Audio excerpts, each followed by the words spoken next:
அப்ப போட்டி நடத்துற மேட்ச் ரெஃப்ரி இடிதாங்கி அங்க வந்து எல்லார்ட்டையும் தன்னை அறிமுகப்படுத்திக்கிறான்.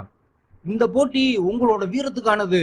போட்டியில வின் பண்றவங்களுக்கு இவ்வளவு பெரிய பணத்தை கொடுப்போம்னு உங்களுக்கு சந்தேகம் இருக்கலாம். அதுக்காகத்தான் இந்த சாம்பிள்னு அந்த இடத்துக்கு ஒரு பெரிய ஜாடியை கொண்டு வந்து அதை உடைச்சு உள்ள இருக்க பணத்தை காட்டுறாங்க. இந்த பணத்தை வச்சு நீங்க 2 தலைமுறைக்கு உட்காந்து சாப்பிடலாம்.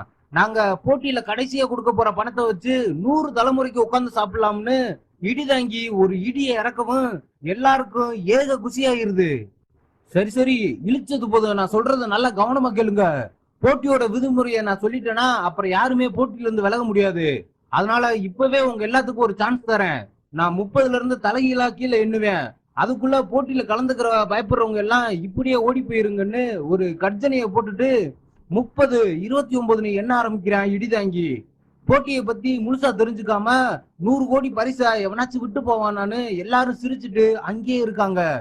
அந்த நேரம் பார்த்து கூட்டத்துல இருந்து கவுண்டிங்க நிறுத்துங்கன்னு சவுண்ட கொடுத்துட்டு மாறுவேஷத்தை கலைச்சிட்டு டிசி ஆரிச்சாமி முன்னாடி வந்து நிக்கிறாரு. இந்த போட்டியை நீங்க போலீஸ்ட அனுமதி வாங்காம நடத்துறீங்க. அதனால உங்க எல்லாரையும் நான் கைது பண்றேன்னு கஞ்சி போட்ட யூனிஃபார்ம் போட்டுட்டு வெறப்ப காட்டுறாப்புல ஆரிச்சாமி. கீழே இருக்க லிங்க தொட்டு படத்தோட முழு கதையும் தெரிஞ்சுக்குங்க.